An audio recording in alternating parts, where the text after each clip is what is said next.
Welcome back to The Bridge, a podcast where we aim to bridge the gap on our views in life, how we live it, and kind of our own experiences, and hopefully we can learn something from each other. My name is Taylor Gibson, your podcast host, and I am here with Nate Fluharty. And first time ever, I've got you in the questionnaire chair now. Kind of flip of roles here. I'm nervous. Okay, that's a good thing, you know. That's a good thing. I've never been the guest on a podcast before, so I'm excited. I'm nervous. And I'm honored that I can get you in the podcast chair. Come please. on now. So the thing we do to start every podcast is we like to do a segment presented by Mom and Dad Gibson. Okay. Where I teach you guys some slang words here. And this is a really popular one that I think a lot of people want to know about. I'm going to be talking about 6'7".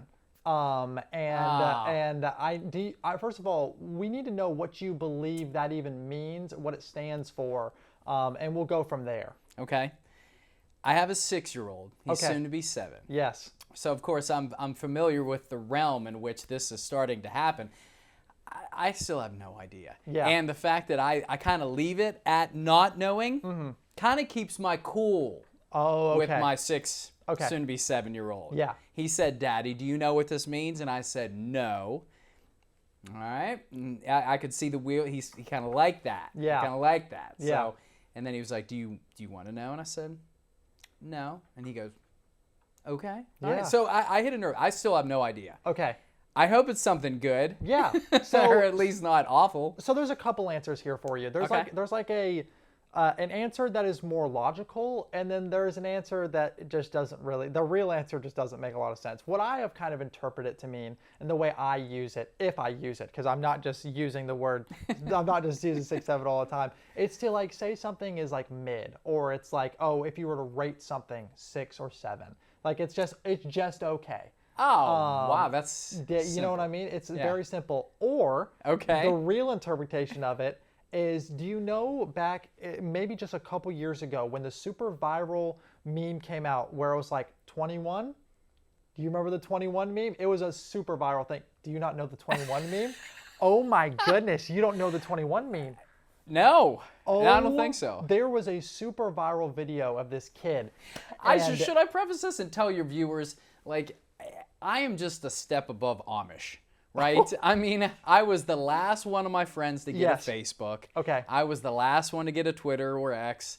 I never had a MySpace. Yeah. I was the guy paying like exorbitant amounts for the $20 bootleg CDs. Yeah. When LimeWire and Napster were around. I never had that stuff. Wow. I don't have to say I'm anti-technology. I'm just a little bit slower than others. Yeah. Can I give you a real fast story for technology? Please, let's hear it. Or should we stick with the 21s real fast? Well, let me finish our 21 statement here. It was a video of a kid, and his brother asked him, "What's 9 plus 10?"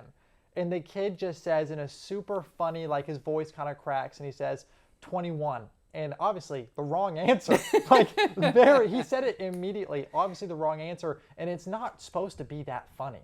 Yeah. It just kind of is, right? And we so like that. That is kind of the world. It doesn't make sense, but it's just the number the kids are saying nowadays. So that is kind of where 6'7" comes into play, just like that. And see, that's what I love about, or I guess it could be a good thing or a bad thing. Yeah. Is the fact that something happens now on the internet, and it can be seen by millions of people in minutes now, right? Minutes. Yeah. Right. So that has is kind of like, I don't want to say new, but that's kind of the thing that sticks out for me, is how fascinating it is seeing what we do and how fast it travels. Exactly. Things. So when it goes viral, it's out there, man, and I can do a better job with keeping up on what's viral or cool or trendy. Yeah. So it's fascinating. It's fascinating that you say that too, because this is a trend that, like you said, is blown up overnight. And a football player that you and Amon-Ra St. Brown for the Detroit Lions, he hit the 6'7" celebration in his last game in the NFL. Yeah. Just last week. What is that? Show people. So this is what it's literally. It's just moving your hands like this. That's why I've been doing it. So he hit the 6-7 celebration. So okay. Yeah, it was just it was incredible that we got to see an influence like that. But it speaks to the power of social media and the influence that something that small can have. A trend like that, so small, 2 numbers, can have on our lives. But please tell us a story about technology that we're about to get I don't into. know if I should, but I'm going to throw this out just exclusively for for your this podcast. Yeah. Not a lot of people know about this, about my life. So back in the day, when I was a way young man, right? Pagers were cool, right? Pagers. I had no business getting one. My mom told me, "You're not getting a pager. You don't need one." Yeah. Right? And I was like, okay. Well, soon after that, Mountain Dew had this giveaway where if you had, do you know the story? I don't know the story. Okay. So Mountain Dew they said if you sent 10 proof of purchases from these bottles of Mountain Dew, essentially, we're going to send you a free Mountain Dew pager. Sounds great. I'm like, cool. Bro, love Mountain Dew, Yeah. right? I just happened to have at the time $10 on me. You buy, cheaper then. Bought 10 bottles. Stupidly enough, this is where I messed up. I drank the 10 bottles over the course of a weekend because I wanted to send it on Monday. I wanted my pager. Yeah. So I did that. Sent them in, no problems. I ended up too much sugar in the system for a young man and got a bladder infection. Wow. Had to go to the doctor whole night. It was awful. Yeah. I had to tell my mom. Yeah. Hurt. Yeah. Awful. Yeah. But anyway, I was like, man, the pager's coming, baby. Pager's coming, Mountain Dew. About a week later, I got something in the mail from Mountain Dew saying, we apologize, but we don't offer service to your area. Here's a free coupon for more Mountain Dew. Oh, no. Mountain Dew. If your guys are watching, no, I'm just kidding. That's unbelievable. So, yeah. Wow. You got to watch the internet, promotional man. things. Yeah. You got to watch technology. Internet, man. I never did get my pager. Oh my gosh, Mountain Dew, what are you doing? And now he's on the TV. This story could have went totally different. It could have been the biggest promotion Mountain Dew has had in the Arklatex, and now it's just... I'm telling you. I don't know. Yeah. It's a beep, beep, beep. I got to go. My pager's going off. Yeah. But, I don't know, man. Me and technology, and maybe there was that moment that we went in different venues. So let me ask you. You Sure. said that you got into all that social media stuff later, right? Yeah. But it has been present for the last, really as long as I've been growing up. Yeah. Give us like a why. Is there a reason why you just got it? Is it not interesting? For me, I was intimidated, and I still am. Yeah. To be 100% honest with you, I mean, we're seeing in our jobs and our business the way AI is. It's already in it, right? And we're starting to see using it, things like that. Yeah. I don't. There's a lot of this I don't even know. Yeah. And thankfully, I have amazing coworkers like you and Courtney, and I'm asking her like, have you ever used this Chat GPT before? Yeah. She's like, I'm using it right now. Yeah. I'm like, well, how do you use it? What do you just ask it questions and it tells you answers? All the time. So I think the biggest part of it, at least for me, is realizing how intimidated I am. If there was a kind of a technology 101 class at the local Caddo Parish Library, I'd probably take it just to bring me up to speed. Yeah. But it is, and I kind of think that might be something for people, as we get old, because technology is so fast, Taylor. You know that. Yeah. I mean, that's the problem with advancing. these companies is they put something out, and the next level, they already have it out. They put out their iPhone, they already got something more advanced ready to roll the next week. So that was probably my biggest hang up. And I think it's great to be able to connect. I'm not originally from Louisiana. Yeah. I've been here for 10 years. But the fact that there's been times where people say, we feel like family and friends from back home, we can still connect with you based off of what you post. We feel like we're there. So I think in a lot of ways, social media can bring people together in a positive way, but we sometimes see the bad stuff as well. Absolutely. Let me tell you what I find so fascinating about social media is that I look at it from like a marketing perspective, and the fact that you can reach millions and millions of people in seconds, and the platform is almost like it's endless, and it's not luck anymore. The way that these people are formulating these videos or pictures or whatever it is that we're watching on social media, it is entertainment, and it is the next level of entertainment. We have watched. I think our attention spans shrink and shrink and shrink because of this level of entertainment, and it is almost it's very intriguing to think about how much more can social media bring us in, right? Sure. And not necessarily from a healthy standpoint either. It's like we as humans, when I think about when I get on my phone, it's almost always to be entertained or to talk to somebody or to do whatever it is, whether you're on a social media or an internet or your text or whatever it is. It's the technology is bringing you one together almost. I mean, it's harder to separate that now, right? In all aspects of our life. You touched on something important there, buddy. Yeah. Is the engagement and the connecting. Yeah. But the problem is now, who are you? The problem is now, what are you connecting to?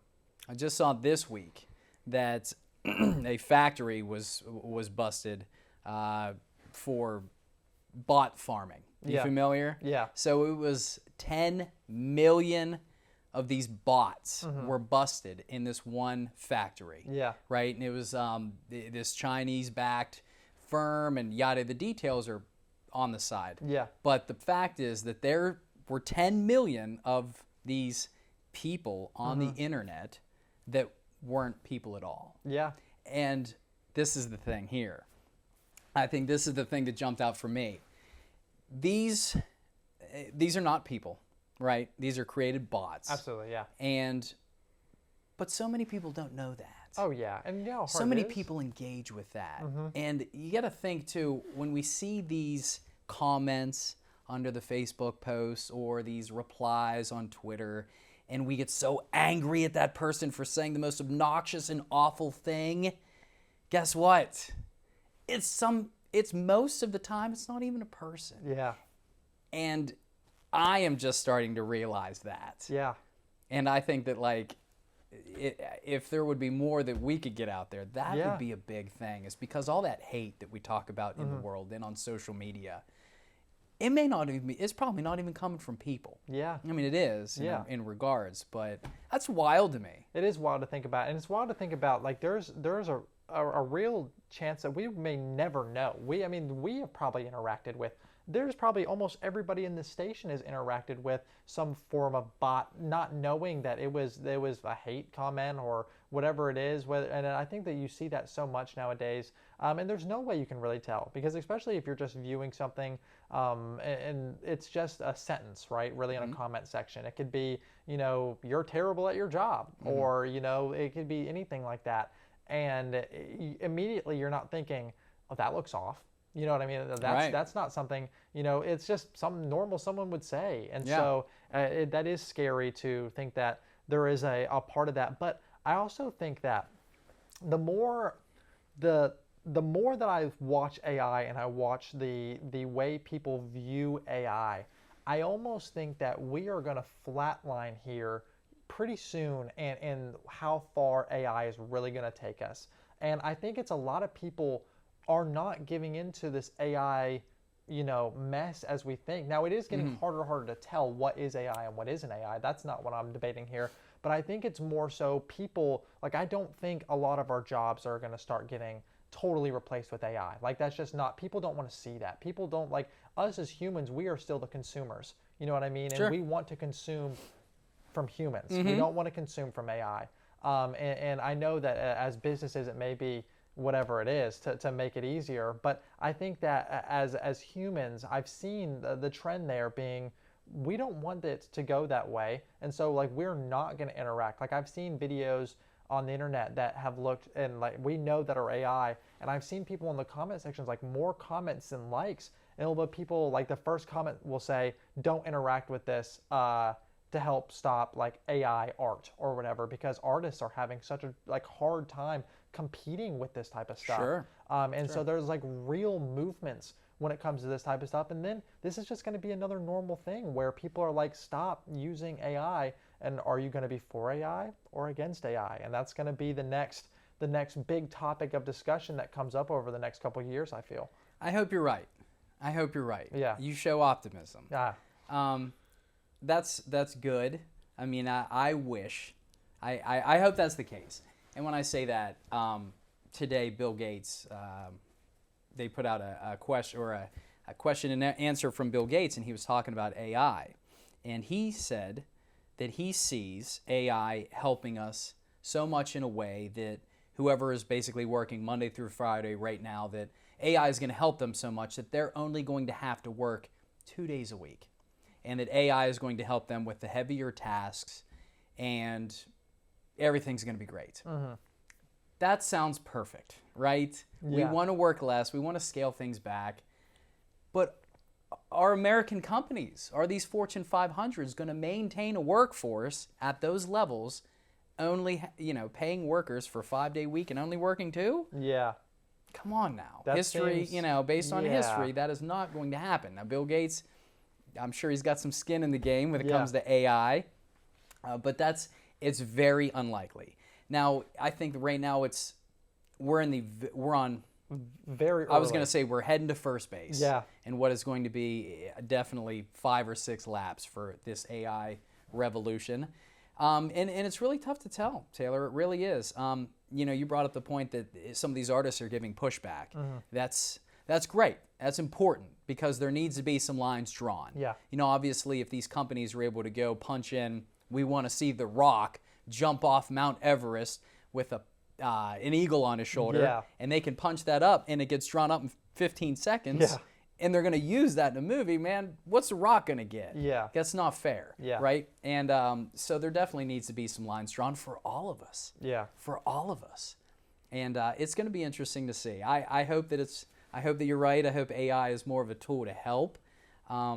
But I guess only time will tell, right? Yeah, and I won't lie. I think the way that we have AI right now, minus a few weird things that people have AI do, I think AI is very helpful right now. I mean, I do a lot of outsourcing my ideas, whether it is, and I have like full conversations with AI to get it to know what I'm thinking better. And so like I will use our Copilot that we just have on our laptops, mm-hmm. and I will explain to this AI engine that, exactly what I'm thinking. I'm thinking that I want to do, a video based on Taco Bell today, an mm-hmm. example, not for real Taco Bell, but if that's what I wanted to do, I would be like, I want to make it upbeat but happy, and I want to do something with their menu. Give me ideas that you have seen work on YouTube or other social medias that can, and it will crank it out mm-hmm. for me, giving me X, Y, Z, all these different things that I can do, and that saves me so much time.